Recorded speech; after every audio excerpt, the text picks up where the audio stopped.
कसबा गावी छत्रपती संभाजीराजे यांचे भव्य स्मारक उभे करण्याचा शासनाचा प्रयत्न असून 30 जूनपर्यंत स्मारकाचे काम सुरू करण्याचा विचार महाराष्ट्र राज्याचे उपमुख्यमंत्री अजित पवार यांनी येथे बोलताना व्यक्त केला।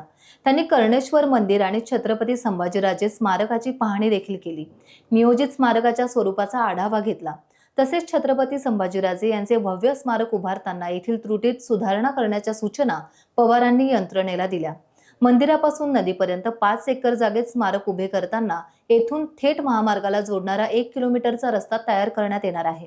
येथे मुलांच्या बसेसची व्यवस्था करण्याबाबतचाही विचार व्हावा। येथे 1100 सालातील मंदिर आहे। या मंदिराची रचना आणि स्मारक तयार करताना जांभा दगडाच्या कामास प्राधान्य देण्याचंही त्यांनी सांगितलं।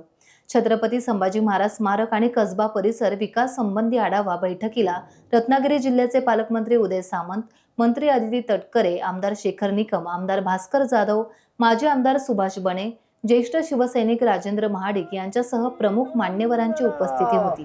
प्रौढ प्रताप सुंदर क्षत्रिय कुलाच की जय, राजमाता जिजामाता की जय। ॲम्ब्युलन्स मोठी आली, काही कारणानिमित्त टँकर मोठे आले। आपल्या हायवेला जी हाईट असते कडेला मला वाटतं ती 16-18 फूट असते, 6 मीटर नाही 6 मीटर, आता आपण 6, तर तशा पद्धतीनं ते पाहिजे। कारण काय झालं, मागे बालेवाडीला 92 साली आम्ही केलं तर ते असंच आहे। आता मला बालेवाडीला परवा आम्ही निर्णय घेतला ते काढायचं आणि मागे घेऊन जरा भव्य करायचं, तर ती भव्यता त्याच्यामध्ये येऊ द्या। आता आम्ही तुम्हाला पण दिलेलं, आम्ही म्हणजे आम्हाला कुठं भेदभाव करायचा नाही, तुम्ही सगळेजण ह्याच्यातले तज्ज्ञ आहात। राज्य सरकारने, महायुतीच्या सरकारने, मुख्यमंत्री, दोन्ही उपमुख्यमंत्री, सगळ्यांचे सहकारी मंत्री सगळ्यांनी ठरवलेलं आहे की मी सभागृहामध्ये पण जाहीर केलेलं आहे, त्याच्यामध्ये सगळे मान्यवरांची मदत स्थानिकांची लागणार आहे।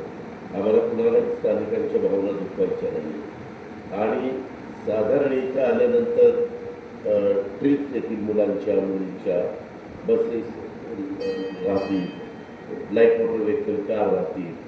पलीकडचा ब्रिज आपल्याला तो ब्रिज कंबंधारा तुम्ही दाखवला मगाशी, तो मोठा करायचा आहे।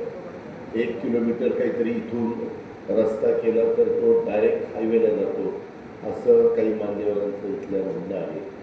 तर ते पण आपण मोठं सात, मी मगाशी चीफ इंजिनियर इथं PWDचे आलेले आहेत पुणे विभागाचे, त्यांना सांगितलेलं आहे असं हे करायचं। आपल्याला हे जरा लवकर करून, साधारण आमचं 30 जूनला अधिवेशन आहे, त्याच्यामध्ये आम्हाला त्याला मान्यता द्यायची, म्हणजे तेवढंच त्याच्या खर्चाचं।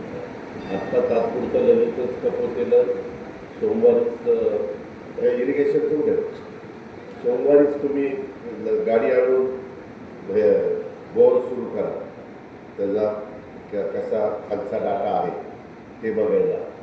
आणि आत्ता मी इथं मला दाखवलं हे मंदिर तर एवढं प्रतिमा पालकमंत्री महोदयांनी पण आज काही सांगितलं की ते कसं होतं, अजून काय केलं पाहिजे, ते पुरातत्व विभागाकडे आहे। पण एक टॉयलेट बांधतात तिथे आणि ते कॉन्क्रीटचं बांधतात, मला तसं नको। तुम्ही काही फोटो आपण दगडाचं केलेलं ते दाखवा। आणि काही लोकांचं म्हणणं असं आहे की आता मगाशी तुम्ही मला असं म्हणलं की ह्याला कंपाऊंड करताना आपण जांभा दगडाच्या बांधकामामध्ये डिझाईन करणार आहे, पण काहींचं इथल्या स्थानिकांचं म्हणणं आहे की जांभा टिकत नाही। माझी तुम्हाला विनंती की 1100 सालात हे एवढं मंदिर आहे, तरी आज इतकं व्यवस्थित राहिलेलं आहे, त्याचं काही कारण सुद्धा आहे। आपल्याला ह्याच्यामध्ये देखून आपल्याला खूप लांब पडेल, मेवाचा लांब पडेल।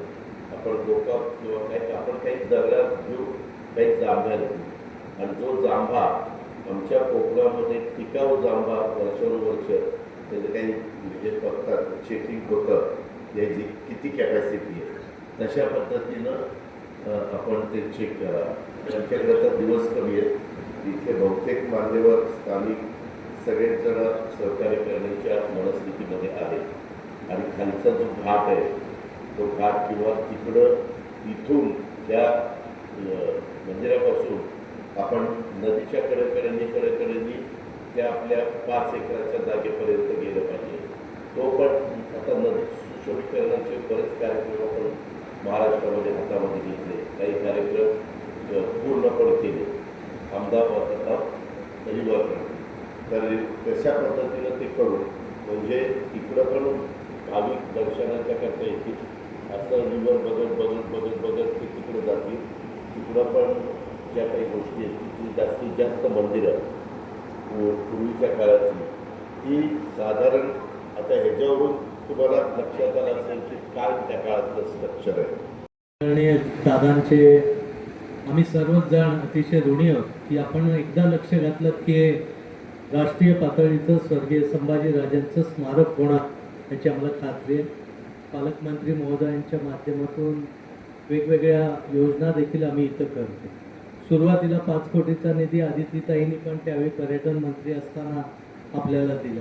दादा माझी एवढीच मागणी आहे की कसबा हे गाव अतिशय ऐतिहासिक आहे.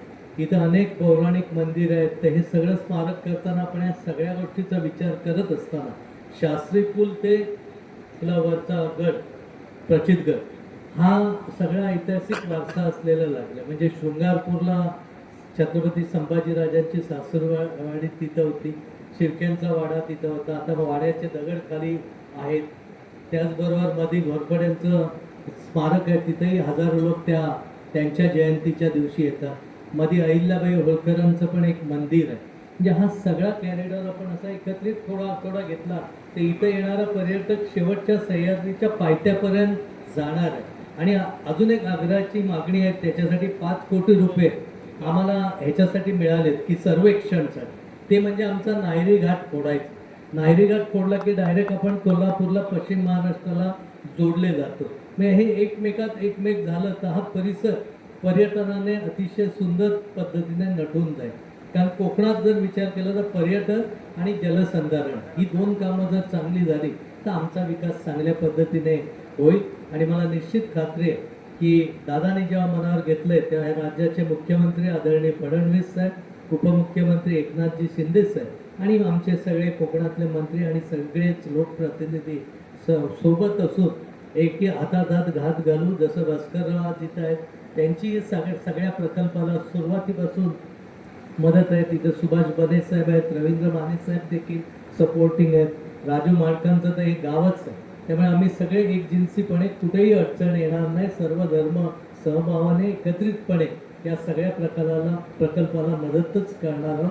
काही इतर मुद्दे आहेत ते वेळोवेळी आम्ही बोलूच. म्हणजे उंबऱ्या धरण जे दुरुस्तीचं आपण आत्ताच मान्य केलं, त्याचबरोबर इतरही आहेत. हा रस्ता शास्त्री पूल तर निगुडवाडी फर्स्ट टाइम तुम्ही बजेटमध्ये आम्हाला मंजूर करून दिलं. पहिल्यांदाच एका टप्प्यात हा रस्ता आपल्या आशीर्वादाने झाला. अनेक पूल झाले. त्यामुळे उदयजींच्या नेतृत्वाखाली आम्ही निश्चितपणे चांगलं काम करू एवढंच सांगतो. दादा पुन्हा एकदा आमच्या सगळ्यांच्या वतीनं तुम्हाला मनापासून धन्यवाद देतो. टाइम्स डिजिटलला लाईक करा, शेअर करा, सबस्क्राईब करा आणि बेल आयकॉन दाबायला विसरू नका. Times digital.